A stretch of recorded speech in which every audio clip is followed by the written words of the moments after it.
আসসালামু আলাইকুম। আমন্ত্রণ বাংলাদেশের সংবাদে আপনাদের সাথে আছি সঙ্গীতা খান। শুরুতে জানিয়ে দেব বিআরবি কেবল সংবাদ শিরোনাম।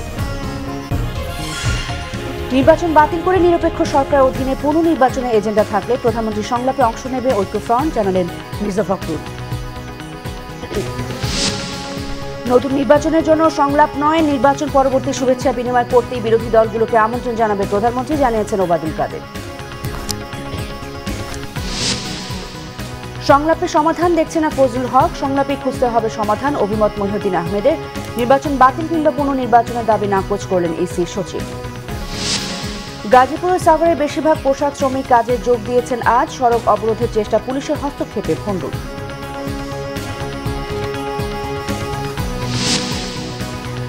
নতুন বেতন কাঠামোতে অপমান করা হয়েছে শ্রমিকদের, অভিযোগ শ্রমিক নেতাদের। সংশোধনের দাবি, নতুন কাঠামোকে অন্যায্য বলেছে সিপিডি।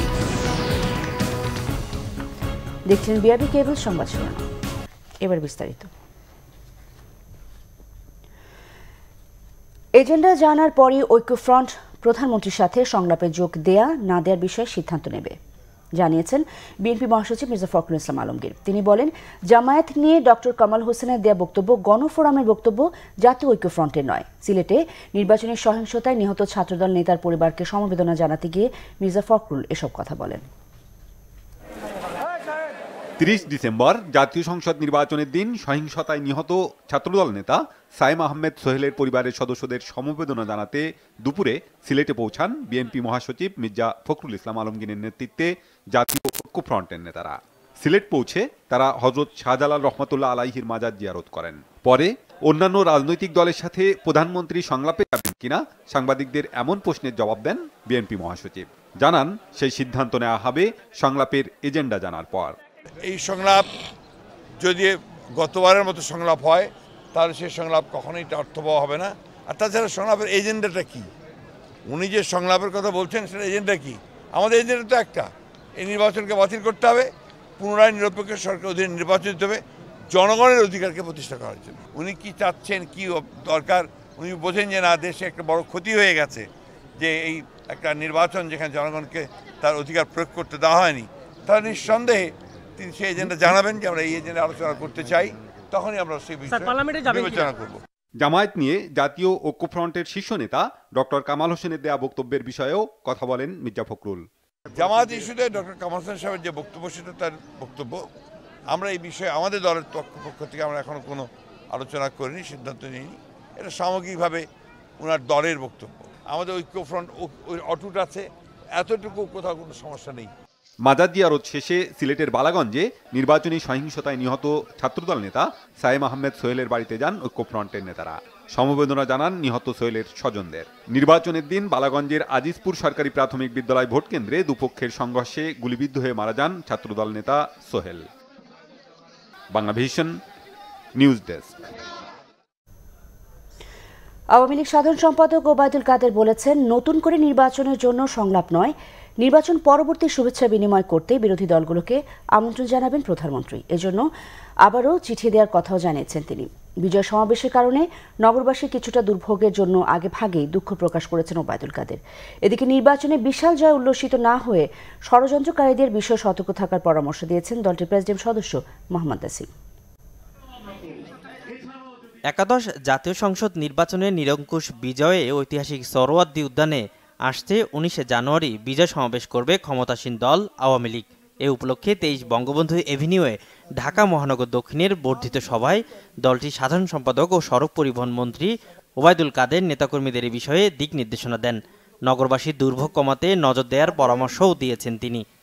সুশৃঙ্খলভাবে আপনারা সবাই যাবেন, আওয়ামী লীগ একটা সুশৃঙ্খল দল, এটাও প্রমাণ করতে হবে।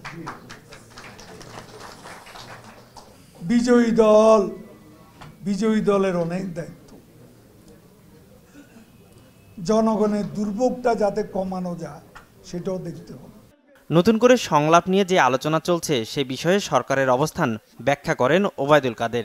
বিভিন্ন দল, এখানে বিএনপিও আছে, ঐক্যফ্রন্ট, যুক্তফ্রন্ট, 14 দল, 75টি আরো অনেকগুলো ইসলামী দল, বাম দল, সবাই আসবে।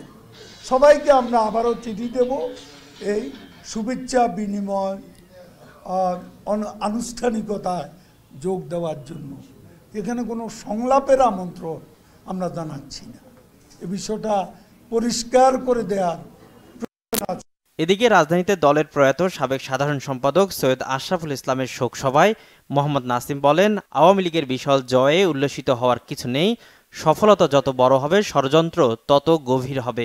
মনে রাখতে হবে, যত সফলতা আসবে তত বেশি চক্রান্তকারীরা গভীর চক্রান্ত করবে, নতুন রূপে করবে, নতুন আঙ্গিকে করবে, এটা মনে রাখতে হবে।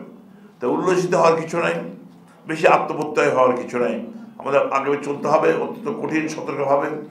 প্রধানমন্ত্রী শেখ হাসিনার নেতৃত্বে মুক্তিযুদ্ধের চেতনায় অসাম্প্রদায়িক দেশ গড়তে সবাইকে ঐক্যবদ্ধ থাকার আহ্বানও জানান মোহাম্মদ নাসিম। সৈয়দ আব্দুল মুহিত, বাংলা ভিশন, ঢাকা। রাজনৈতিক দলগুলোর সাথে প্রধানমন্ত্রীর নির্বাচনোত্তর সংলাপের উদ্যোগকে এক ধরনের চালাকি হিসেবে দেখছেন রাজনৈতিক বিশ্লেষকরা। এতে জাতীয় ঐক্যফ্রন্টের সাড়া দেওয়ার বিষয়েও সন্দিহান তারা।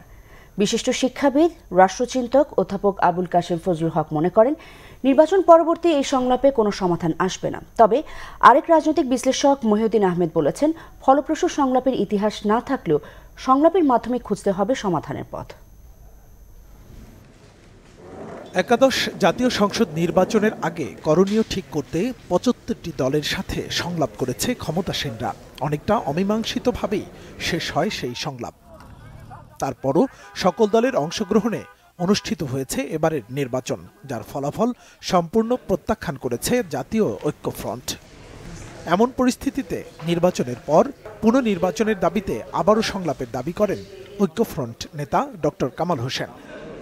শুরুতে অনীহা থাকলেও পরে রবিবার বঙ্গবন্ধু এভিনিউতে রাজনৈতিক দলগুলোর সাথে নির্বাচন পরবর্তী সংলাপের কথা জানান আওয়ামী লীগ সাধারণ সম্পাদক ওবায়দুল কাদের। একাদশ জাতীয় সংসদ নির্বাচনে ভূমিধস পরাজয়ের পর এই সংলাপে কতটুকু সাড়া দেবে বিরোধীরা? রাজনৈতিক বিশ্লেষকদের ধারণা, এতে সাড়া নাও দিতে পারে বিএনপি।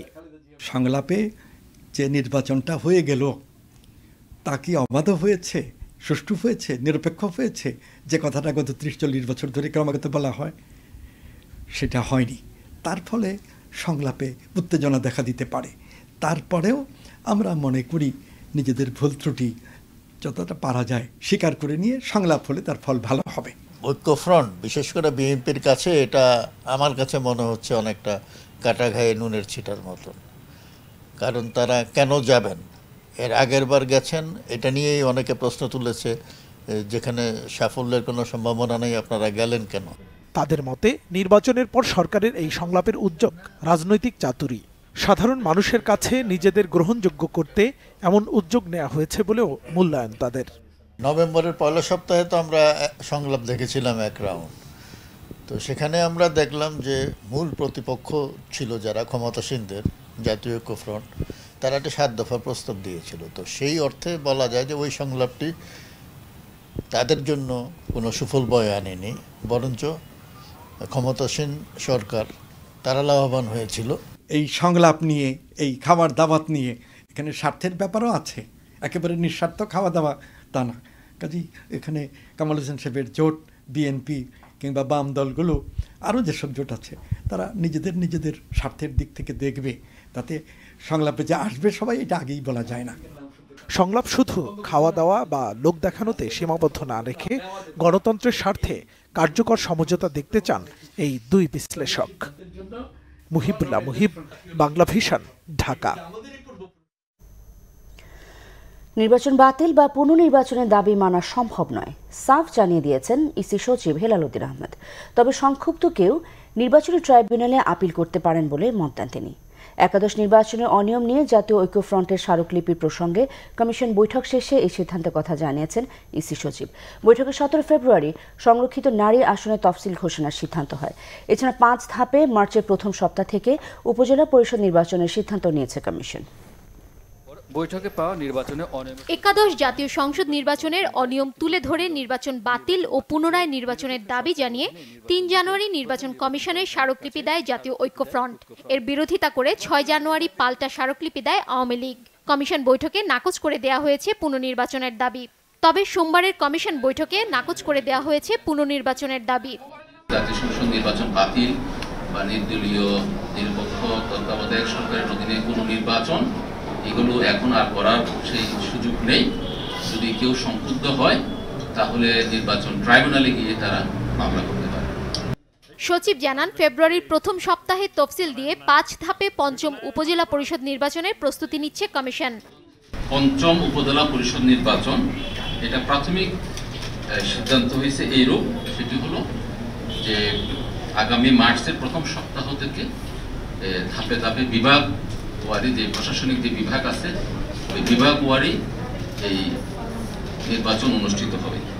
ফেব্রুয়ারির প্রথম সপ্তাহে আমরা বিস্তারিত তফসিল ঘোষণা করতে পারব। উপজেলা সদর উপজেলাগুলোতে ইভিএম ব্যবহার করার একটা প্রাথমিক সিদ্ধান্ত হয়েছে। এদিকে ফেব্রুয়ারিতেই হবে সংসদের সংরক্ষিত মহিলা আসনের নির্বাচন। এজন্য রাজনৈতিক দলগুলোকে সোমবার চিঠি দেওয়া হয়েছে। রাজনৈতিক দল আছেন তাদেরকে আমরা চিঠি দিয়ে অবহিত করব যে তাদের মহিলা আসনে নির্বাচনের জন্য অন্য কোনো রাজনৈতিক দলের সাথে তারা জোট করবেন কিনা, না এককভাবে সিদ্ধান্ত দেবেন, সেটা আমাদেরকে অবহিত করার জন্য। এবং 30 জানুয়ারির পরে আমরা যখন জানতে পারবো তারা কোন জোটভুক্ত হয়েছে, এরপরে 12 ফেব্রুয়ারির মধ্যে আমরা একটা ভোটার তালিকা প্রণয়ন করব। ভোটার তালিকা প্রণয়ন করার পরে 17 ফেব্রুয়ারি এই 50টি আসনের মহিলা সংসদ সদস্য নির্বাচনের জন্য তফসিল ঘোষণা করা হবে 17 ফেব্রুয়ারি।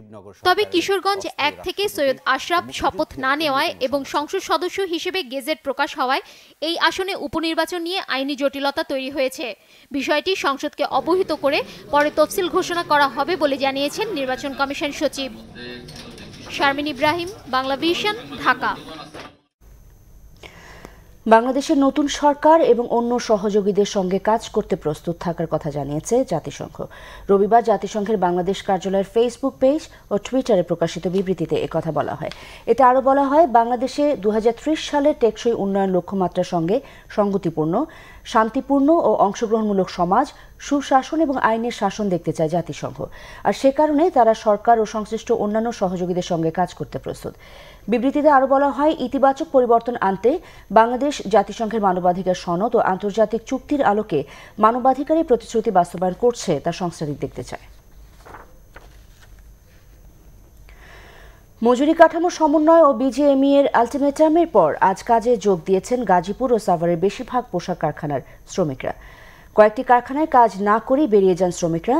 তারা সড়ক অবরোধের চেষ্টা করলে পুলিশ ছত্রভঙ্গ করে দেয়। পোশাক শ্রমিকদের নতুন বেতন কাঠামোয় সন্তোষ প্রকাশ করেছে গাজীপুরের বেশিরভাগ কারখানার শ্রমিকরা। সোমবার কাজে যোগ দিয়ে প্রধানমন্ত্রীকে ধন্যবাদ জানান শ্রমিক নেতারা। একই সাথে 1 বছর বাড়ি ভাড়া না বাড়ানোর জন্য বাড়িওয়ালাদের প্রতি আহ্বান জানান তারা।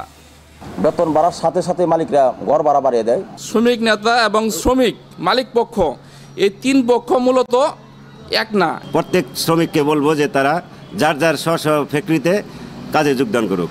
এই ঘটনাটা যারা সৃষ্টি করছে তারাই হলো বিএনপির লোক বা আওয়ামী লীগের কোনো লোক না। তারা কিছু ভুল বুঝাবুঝির কারণে আমাদের সমস্যা হয়েছিল, কিন্তু এখন দেখা যাচ্ছে আমাদের শ্রমিকরা অনেক শান্তিপূর্ণভাবে কাজ করতেছে। আশুলিয়া শিল্পাঞ্চলের হামিম গ্রুপ, শারমিন গ্রুপ সহ বেশ কয়েকটি কারখানা শ্রমিকরা কারখানায় গিয়েই কর্মবিরতি শুরু করে। এদিকে টানা 1 সপ্তাহের শ্রমিক আন্দোলনের জেরে বেশ কিছু কারখানায় অনির্দিষ্টকালের ছুটি থাকায় কাজে যোগ দিতে পারেনি শ্রমিকরা। সব অফিস ডিউটি, আমগো অফিস বন্ধ। আমরা তো বেতন যদি দেয় আমরা তো ঠিকই কাজে ফিরে যাব। আমগো তো যে বেতন আমগো তো সে বেতন দিচ্ছে না।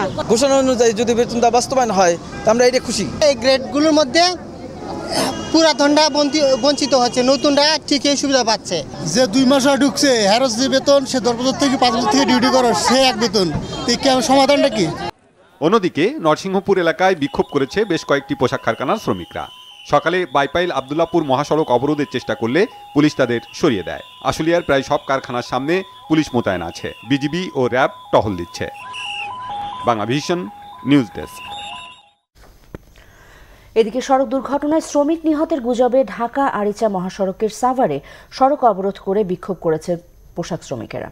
সোমবার সকালে আমিনবাজারের তুরাগ এলাকায় এই ঘটনা ঘটে। প্রায় 2.5 ঘন্টা সড়ক অবরোধ করে বিক্ষোভ করে শ্রমিকরা। বিক্ষুব্ধ শ্রমিকরা এ সময় সিটি কর্পোরেশনের বেশ কয়েকটি ময়লা বোঝাই গাড়ি ভাঙচুর করে। শ্রমিকরা জানায়, সকালে তুরাগ এলাকার একটি কারখানার নারী শ্রমিক রাস্তা পার হবার সময় বিপরীত দিক থেকে আসা বাস তাকে চাপা দেয়। এতে ওই শ্রমিক নিহত হয়েছে এমন গুজবে বিক্ষুব্ধ হয়ে ওঠে শ্রমিকরা। এ সময় মহাসড়কে আটকা পড়ে কয়েক হাজার যানবাহন, চরম দুর্ভোগে পড়েন যাত্রীরা। পরে পুলিশ এসে পরিস্থিতি নিয়ন্ত্রণে আনে, আহত শ্রমিককে হাসপাতালে চিকিৎসা দেওয়া হচ্ছে।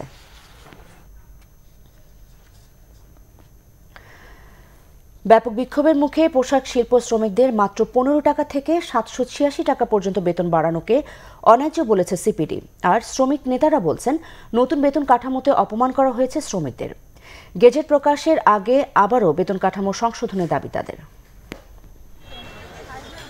গত বছরের সেপ্টেম্বরে তৈরি পোশাক শিল্প শ্রমিকদের জন্য 8,000 টাকা ন্যূনতম বেতন ঘোষণা দেয় মজুরি বোর্ড। তখন থেকেই 3টি গ্রেডের বেতন নিয়ে বৈষম্যের অভিযোগ ছিল শ্রমিকদের। আমলে না নেয় সেই অভিযোগ ক্রমে রূপ নেয় ক্ষোভ বিক্ষোভে। রাজপথের আন্দোলনে যোগ হয় মজুরি বাড়ানোর দাবিও। টানা এক সপ্তাহেরও বেশি শ্রমিক বিক্ষোভ, সংঘর্ষ ও হতাহতের ঘটনা কর্তৃপক্ষকে বাধ্য করে নড়েচড়ে বসতে। শ্রমিক, মালিক ও সরকারের ত্রিপক্ষীয় কমিটি দফায় দফায় বৈঠক করে রবিবার 7টি গ্রেডের মধ্যে 6টিতেই সংশোধনী আনে। কিন্তু সবশেষ ঘোষিত মজুরি কাঠামোর তুলনায় বাস্তবে বেতন বেড়েছে সর্বনিম্ন 15 থেকে সর্বোচ্চ 786 টাকা। আর বেসিক হিসাব করলে বেতন বেড়েছে 10 টাকা থেকে সর্বোচ্চ 498 টাকা পর্যন্ত। বাড়তি এই বেতন আর বেতন বাড়ানোর প্রক্রিয়া কোনোটাই সঠিক হয়নি বলে মনে করে centre for policy dialogue, CPD.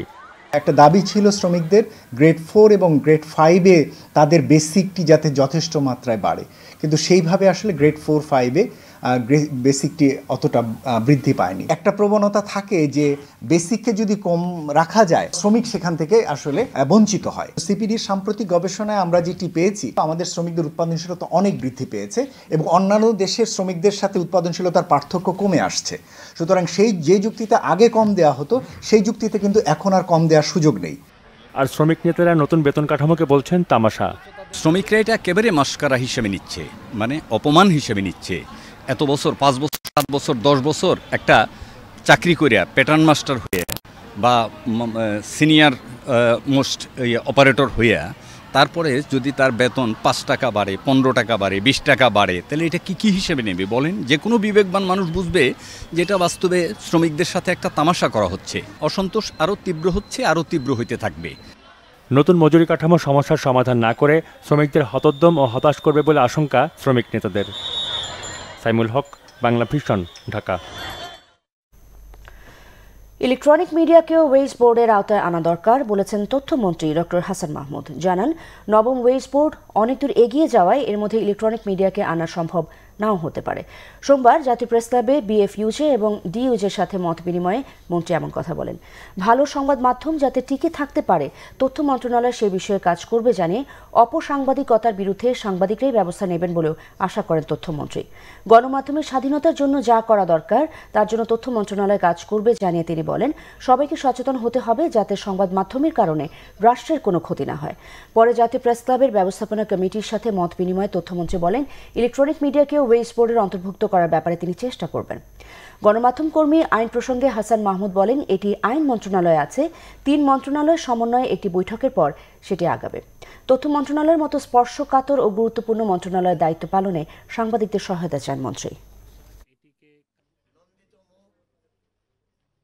আমি ব্যক্তিগতভাবে যেটি মনে করি যে ওয়েজ বোর্ডের শুরু যখন হয় তখন তো ইলেকট্রনিক মিডিয়া ছিল না, সেই জন্য এটা অন্তর্ভুক্ত হয়নি।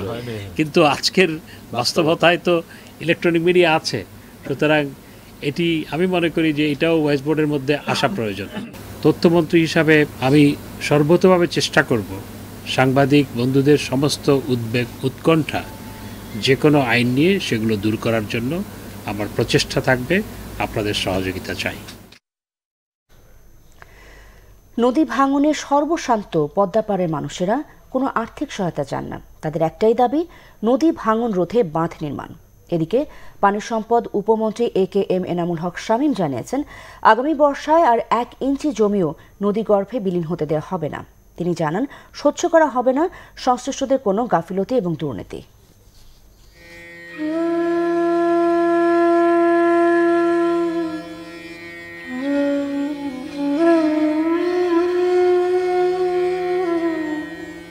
সুজন মাঝি 13 বছর কাটিয়ে এসেছেন সৌদি আরবে। যা উপার্জন সবটুকু দিয়ে নিজ ভিটায় গড়েছিলেন দালান, কিনেছিলেন জমি, কিন্তু পদ্মার আগ্রাসে আজ তিনি নিঃস্ব। এই 12-13 বছরের কামাই ছিল একটা 3 তলা বাড়ি, তো 3 তলা বাড়িটা চলে গেছে নদী গর্ভে। এখন আমার কিছুই নেই, আমার 3টা ছেলে নিয়ে, মা বাপ নিয়ে আমি এখন পথের ভিখারি হয়ে গিয়েছি। এমন অসংখ্য হারানোর গল্প ছড়িয়ে আছে কুণ্ডের চর, সুরেশ্বর, চণ্ডীপুর, মুলফতগঞ্জ সহ এই পদ্মা পারে। শুধু গত বছরই নদী ভাঙনের শিকার হয়েছে 5,500 পরিবার।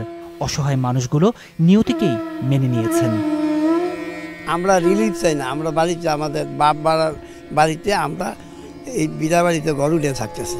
আগামী বর্ষা মৌসুমের যাতে করে নদীর 1 ইঞ্চি নদীও মাটি না ভাঙে সেই ব্যাপারে কর্তৃপক্ষ যেন সচেতন থাকে। নাম যদি হারাই না চায় তখন আমি কিভাবে কেমনে বাঁচুন এই পোলাপানলে। এই বছর পর বছর ভাঙলে আমাদের আর কোনো অস্তিত্ব থাকবে না। এমন বাস্তবতায় ক্ষতিগ্রস্ত এলাকা পরিদর্শন করেন নতুন পানি সম্পদ উপমন্ত্রী AKM এনামুল হক শামীম। সাথে ছিলেন এলাকার অন্য 2 সংসদ সদস্য। উপমন্ত্রী জানান, নিজেও নদী ভাঙনের শিকার হয়েছেন, তাই সমস্যা সমাধানে সম্ভব সবকিছুই করবেন তিনি। শুধু নড়িয়াই নয়, সারা বাংলাদেশের কোথাও যেন আগামী বর্ষায় নদী না ভাঙে, নদী ভাঙনের হাত থেকে সারা বাংলাদেশের মানুষ যেন রক্ষা পায়, পানি সম্পদ মন্ত্রণালয়ের দায়িত্বপ্রাপ্ত একজন উপমন্ত্রী হিসাবে সেটাই হচ্ছে আমার সবার আগে কাজ বলে আমি মনে করি। সততার বাইরে যদি কেউ দুর্নীতি করে তাদের স্থান নেই, সেটা আমরা দেখব। আজকে থেকে যদি কোনো কর্মকর্তা কর্মচারী কাজের ক্ষেত্রে কোনো গাফিলতি করে সেটা আমরা কোনোভাবেই বরদাস্ত করব না। নদী ভাঙনে ক্ষতিগ্রস্তদের পর্যায়ক্রমে পুনর্বাসনের আশ্বাসও দেন পানি সম্পদ উপমন্ত্রী। পূর্ব নড়িয়ার এই মানুষগুলোর কাছে এক মূর্তিমান আতঙ্কের নাম নদী ভাঙন। বছরের পর বছর ধরে নদী গর্ভে বিলীন হয়েছে তাদের ঘরবাড়ি, হয়েছেন সর্বশান্ত। তাদের দাবি শুধু প্রতিশ্রুতি না দিয়ে নদী ভাঙন রোধে কার্যকর পদক্ষেপ নেয়ার। তাইমুর রশিদ, বাংলা ভিশন, শরীয়তপুর। নিচ্ছে সিবিসি টাইল সংবাদ বিরতি, সাথে থাকুন, ফিরে এসে থাকছে। চিহ্নিত করে ভেঙে ফেলা হবে বসবাসের অনুপযোগী ও অপরিকল্পিত ভবন, জানিয়েছেন গৃহায়ন ও গণপূর্ত মন্ত্রী। 12,85,00,000 টাকা আত্মসাতের মামলায় চট্টগ্রামে পূবালী ব্যাংকের ম্যানেজার সহ 3 কর্মকর্তা গ্রেফতার।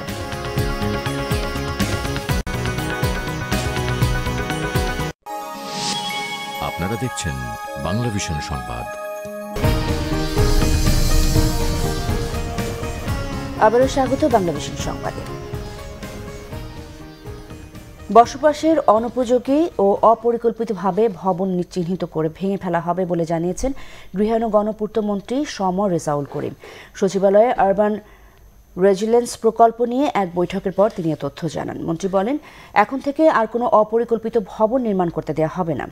রাজধানীকে পরিকল্পিত নগরী হিসেবে গড়ে তুলতে ঝুঁকিপূর্ণ ভবন ভেঙে ফেলা হবে বলে জানান তিনি। এর মধ্যে ভবন ভেঙে ফেলতে ঝুঁকিপূর্ণ ভবনের মালিকদের নোটিশ দেওয়া হয়েছে, কিন্তু এসব নোটিশে কিছুটা অস্পষ্টতা থাকায় সমস্যা তৈরি হয়েছে বলে জানান গণপূর্ত মন্ত্রী। তিনি বলেন, নোটিশের বিরুদ্ধে আদালতে আশ্রয় নিয়ে স্থগিতাদেশ নিয়েছে মালিকরা। এমন মামলার সংখ্যা প্রায় 8,000 বলেও জানান তিনি। এসব মামলা দ্রুত নিষ্পত্তি করে ব্যবস্থা নেওয়ার অঙ্গীকার করেন রেজাউল করিম। বসবাস অনুপযোগী, ঝুঁকিপূর্ণ সেই সকল ইমারতগুলি চিহ্নিত করার কাজ চলছে। বেশ কিছু কাজ এগিয়ে চলেছে।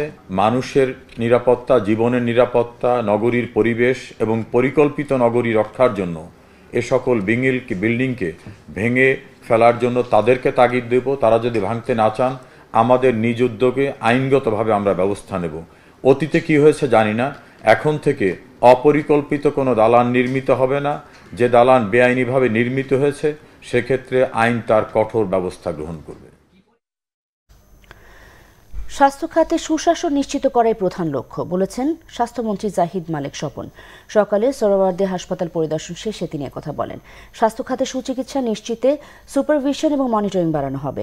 সীমিত বাজেট দিয়ে চিকিৎসা নিশ্চিতে হাসপাতালগুলোকে নতুন করে ঢেলে সাজানো হবে বলেও জানান স্বাস্থ্যমন্ত্রী। স্বাস্থ্যসেবা জনগণের কাছে পৌঁছে দিতে চিকিৎসকদের সহায়তা চান জাহিদ মালেক। এ সময় স্বাস্থ্য প্রতিমন্ত্রী ডাক্তার মুরাদ হাসান বলেন, কোনো রোগী যেন হয়রানির শিকার না হয়, দালালরা যেন রোগীদের সাথে প্রতারণা করতে না পারে, সে ব্যাপারে চিকিৎসকদের সজাগ থাকারও আহ্বান জানান স্বাস্থ্য প্রতিমন্ত্রী।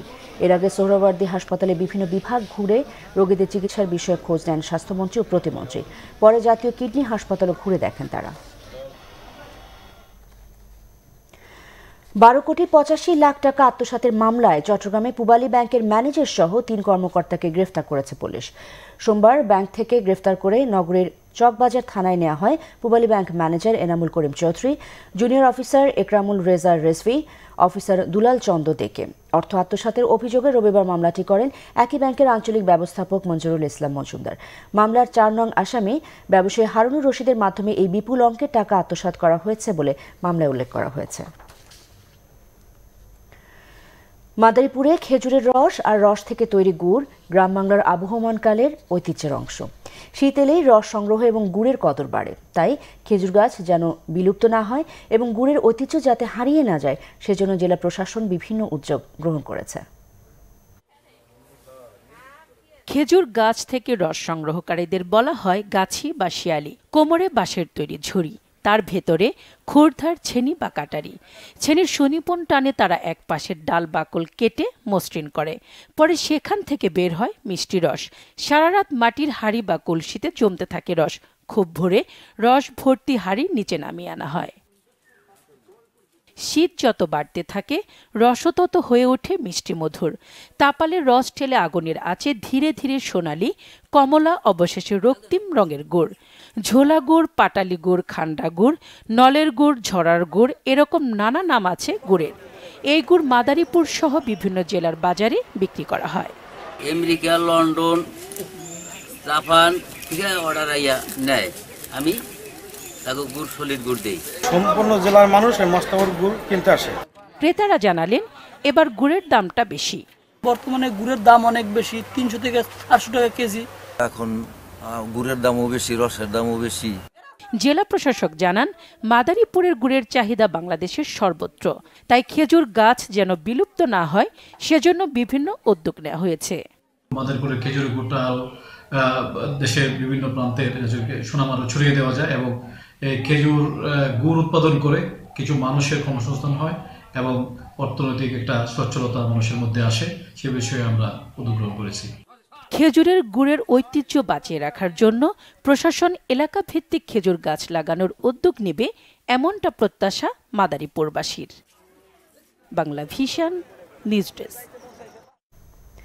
আবারও নিচ্ছে সিবিসি টাইলস সংবাদ বিরতি, সাথে থাকুন, ফিরে এসে থাকছে। ইয়েমেনের সামরিক অভিযান কমানো সহ সংঘাত বন্ধের বিষয়ে একমত মার্কিন পররাষ্ট্রমন্ত্রী পম্পেও এবং সৌদি যুবরাজ সালমান।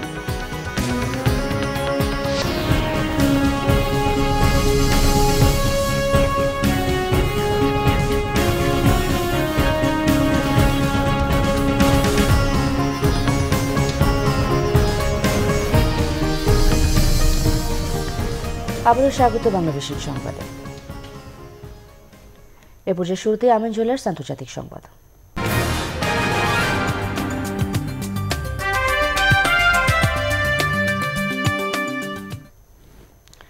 ইয়েমেনের সামরিক অভিযান কমানো সহ সংঘাত বন্ধের বিষয়ে একমত হয়েছেন মার্কিন পররাষ্ট্রমন্ত্রী মাইক পম্পেও এবং সৌদি যুবরাজ মোহাম্মদ বিন সালমান। এছাড়া যুক্তরাষ্ট্রকে সাংবাদিক জামাল খাশোগির হত্যাকারীদের বিচারে প্রতিশ্রুতি দিয়েছে সৌদি আরব। রবিবার রিয়াদে মধ্যপ্রাচ্য সফররত মার্কিন পররাষ্ট্রমন্ত্রীর সাথে বৈঠকে বসেন সৌদি যুবরাজ। এতে ইয়েমেনে চলমান সৌদি নেতৃত্বাধীন জোটের সেনা অভিযান কমিয়ে আনার ব্যাপারে একমত হন তারা। একই সাথে জোর দেন সুইডেন চুক্তি বাস্তবায়নের ওপর। গেল ডিসেম্বরে সুইডেনের শান্তি আলোচনায় ইয়েমেনের হুদাইদাতে যুদ্ধবিরতি কার্যকর সহ সেখান থেকে সরকারি সেনা প্রত্যাহারে সম্মত হয় হুথি বিদ্রোহী এবং ইয়েমেন সরকার। যুবরাজ ছাড়াও সৌদি বাদশাহ সালমানের সাথে বৈঠক করেন মাইক পম্পেও। এসব বৈঠকে সৌদি বাদশাহ এবং যুবরাজ খাশোগির হত্যাকারীদের বিচারের আওতায় আনার প্রতিশ্রুতি দিয়েছেন বলে জানান মার্কিন পররাষ্ট্রমন্ত্রী। এর আগে রবিবার দোহা সফরের সময় কাতারের ওপর থেকে 19 মাস ধরে চলা অবরোধ তুলে নিতে সৌদি আরব, বাহরাইন, মিশর ও সংযুক্ত আরব আমিরাতের প্রতি আহ্বান জানান মার্কিন পররাষ্ট্রমন্ত্রী। ইরানের রাজধানী তেহরানের কাছে একটি সামরিক কার্গো বিমান বিধ্বস্ত হয়ে নিহত হয়েছে 15 জন। বিধ্বস্ত বোয়িং 707-এর 16 আরোহীর মধ্যে কেবল একজনকে জীবিত উদ্ধার করা হয়েছে। সোমবার সকালে বিমানটি কিরগিজস্তানের বিশকেক থেকে মাংসের চালান নিয়ে আলবুর্জ প্রদেশের কারাজ শহরে পায়াম বিমানবন্দরে যাচ্ছিল। পরে পায়াম বিমানবন্দরের পরিবর্তে বিমানটি ফাঁদ বিমানবন্দরে জরুরি অবতরণ করতে গেলে রানওয়ে থেকে ছিটকে পাশের দেয়ালে ধাক্কা খায়, সাথে সাথেই তাতে আগুন ধরে যায়। ইরানের সেনা কর্তৃপক্ষের ধারণা পাইলট ভুলবশত অন্য বিমানবন্দরে অবতরণের চেষ্টা করছিলেন। বিমানের সব আরোহী ইরানের নাগরিক বলে জানিয়েছেন কর্তৃপক্ষ। নির্বাচন বাতিল করে নিরপেক্ষ সরকারের অধীনে পুনর্নির্বাচনের এজেন্ডা থাকলে প্রধানমন্ত্রীর সংলাপে অংশ নেবে ঐক্য ফ্রন্ট, জানালেন মির্জা ফখরুল। নতুন নির্বাচনের জন্য সংলাপ নয়, নির্বাচন পরবর্তী শুভেচ্ছা বিনিময় করতেই বিরোধী দলগুলোকে আমন্ত্রণ জানাবেন প্রধানমন্ত্রী, জানিয়েছেন ওবায়দুল কাদের। সংলাপে সমাধান দেখছে না ফজলুল হক, সংলাপেই খুঁজতে হবে সমাধান, অভিমত মহিউদ্দিন আহমেদের। নির্বাচন বাতিল কিংবা পুনর্নির্বাচনের দাবি নাকচ করলেন ইসি সচিব।